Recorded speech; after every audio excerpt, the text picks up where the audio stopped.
Hey crafty people, it's Tasha here with a very exciting new product to share. We all know and love our Wow Embossing Ink Pad. She's an icon. But now we're so happy to bring you our ultimate embossing ink pad. We've taken everything you love about our old ink pad, but given it the ultimate upgrade. This is something that the geniuses at Wow HQ have been working very hard on for quite a while now, perfecting it to ensure the very best performance for all techniques and all powder types. The first thing that you'll notice is that we've changed the shape. This is an intentional update that makes this pad easier to hold and grip whilst using it. And as a disabled crafter myself, I can say that this is so much easier for me to use. We've also upgraded our old foam pad with a new super juicy, super bouncy and responsive foam pad 2.0. Because it is so juicy, there are a couple of different ways that we would advise using our new Ultimate Embossing Ink Pad. Let's start with stamping.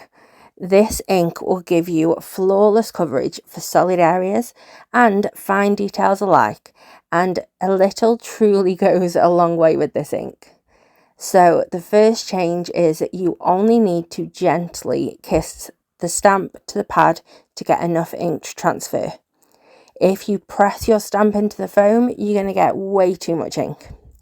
So I've got a solid butterfly here and I'm gently tapping it, kissing it on the pad before taking that to my Wow cardstock. I'm going to stamp it 5 times without re-inking in between. Then we can cover with our polished silver regular grade powder and heat from below. You can see how well that powder is clinging to all of those stamped images. We've got a perfectly smooth mirror-like finish on those first couple of images, but the results from even the 5th stamp are fantastic too. Personally, I think that last one, the performance there is akin to the first stamp performance of most other embossing ink. Next, let's stamp a really fine sentiment. Again, I'm not applying any pressure, just kissing the stamp to the pad, and here we'll stamp 1, 2, 3 times. Now I'm pouring metallic platinum superfine onto these. After heat setting, you can see that all 3 of these look amazing.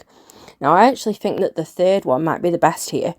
All the excess ink has been removed with the first 2 stampings, so by number 3 it is crisp and crystal clear. Now you can always stamp off onto scrap paper before taking it to your actual project if you think that there might be too much ink on your stamp. Now I'm going to show you exactly what I mean there next. So I've swapped out my stamp and let's start with this quite solid leaf. It's just got some fine vein detailing that should be left unstamped. Let's start by kissing the pad and stamping to give us a beautiful example of how this stamp should look. I'm using metallic brass embossing powder for this test. You can see that the solid areas are fully covered and that detailing is left clear. Okay, now let's press the stamp onto the pad with some mild pressure, just like how we might usually with any other ink pad. Then stamp it, and when I cover it with the brass powder, you can see that we have almost completely lost those details. That's because there is just too much ink on the stamp, to the point that those detail areas are flooded with the ink. The easiest and quickest way to resolve this is to simply stamp it off onto some scrap paper. Then we can try again and let's see how it's looking once the powder is on there. After heat setting everything, you can see how we went from no detail on a flooded stamp to removing that excess slowly and still getting perfect coverage over those solid areas just by stamping off the excess. For our last stamping test, let's go for a small image with super small holes. I'm going to kiss it to the ink pad and stamp it 3 times. Those holes in the image are really small and they could easily be lost when heat embossing.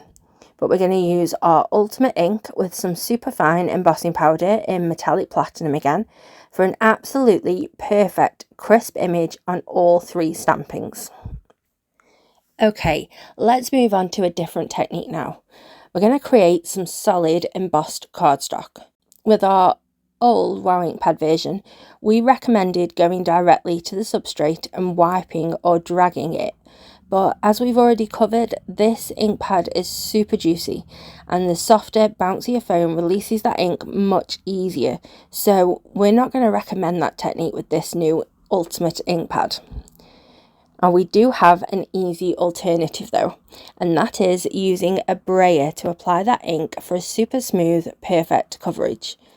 You're going to roll the brayer over the ink pad, lifting and dropping it as you roll to make sure that you've got good coverage over the whole roller.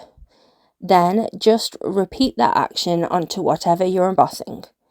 Here I'm using a piece of our Superior Smooth cardstock, and don't tell anyone at HQ, but I'm also sharing a sneak peek of our upcoming release.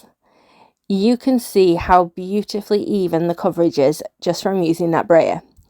Now, this particular one that I'm using is a distress brayer, but there are loads of different brands and different sizes available. Or maybe you've already got one of these in your own crafty stash. Let's repeat that again so you can see exactly the action that I'm using with my brayer, but also so I can show off how good this unreleased powder looks on black cardstock. Even brighter. Some might even say neon. Moving on, let's try this detailed background stamp. This has super fine lines and details that you can only really achieve with a red rubber stamp. I really don't want to flood any of those details, so I'm going to use that brayer again to ink up my stamp as it's laying flat on my workspace. Then I can lay my panel down on top and give that a good but gentle rub to make sure that the ink has transferred fully. Here again I'm using that same metallic platinum superfine powder to cover the image over the entire panel. Then I'm heat setting it as I normally would. You can clearly see how perfectly that worked. The heat embossing hasn't bled over those super thin lines as it's melted, and the ink captured all of the details over the whole panel. Next, let's apply the ink through a stencil. I'm using an ink blending brush to apply that ink through my stencil onto a panel of black cardstock. I'm gently tapping the brush onto the ink pad and then tapping it onto my glass mat a few times just to make sure that the ink is well dispersed. We don't want too much ink on here or it's going to risk it moving under the stencil whilst we're applying it. I'm using circular motions going both clockwise and counterclockwise to make sure I get ink into all of the corners of these grid squares. I'm also reapplying ink to my brush as I go to be sure that I get an even coverage over the whole panel. Now, an alternative option here would be to use a paper pouncer type tool, and you can just choose whichever is your preference. When I peel that stencil back, you can see exactly where the ink has transferred as I tilt it in my studio lights. Now, I'm not going to show you how I applied the powder or the other colours that are in this new collection, but here is a sneaky peek of my project for the next release. Looking at this here, can you guess the theme of the collection? Drop us a comment below and see if you're right. You can see how well that powder is clinging to the Ultimate ink, and once it's all heat set, this background is incredible. Just humour me, okay? Let's quickly go over a couple of different techniques for using our Ultimate Embossing Ink Pad with 3D embossing folders.